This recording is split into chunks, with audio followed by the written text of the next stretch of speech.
Hello guys, তো আজকে তো পূর্ণিয়াতে একটা কাজে আসছিলাম।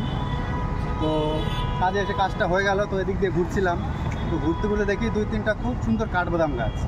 এখন এত সুন্দর কাঠবাদাম ধরেছে, মানে কি বলবো, ছোট্ট ছোট্ট গাছ, এত সুন্দর কাঠবাদাম ধরেছে দেখলে মানে কি বলবো। তাহলে এই যে কাঠবাদাম গাছ, এখন দেখো এই যে কাঠবাদাম, এত সুন্দর কাঠবাদাম ধরেছে না, বলার মতো নয়। এই দেখো এত সুন্দর কাঠবাদাম ধরেছে, এত ছোট ছোট গাছ তবুও খুব সুন্দর ধরেছে কাঠবাদাম। একটু আগে গিয়ে দেখানো যাক, একটু উপরে ওঠো, ওই দেখো এত সুন্দর ঠোকা হয়েছে না কাঠবাদাম। এর কত সুন্দর কাঠবাদাম হয়েছে, কত ছোট ছোট গাছ, কিন্তু খাবার মতো না, এত সুন্দর কাঠবাদাম ধরেছে।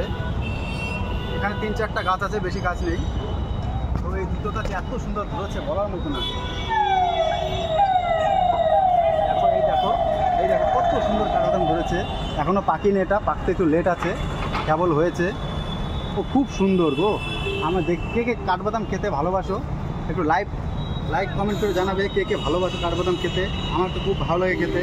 আর গাছের থেকে তুলে খেতে যে এত ভালো লাগে, এত টেস্টি লাগে বলার মতো না। তো যে যে পছন্দ করো, লাইক কমেন্ট করে একটু আমার চ্যানেলটা সাবস্ক্রাইব করে দিও, ফলো করে দিও। ধন্যবাদ।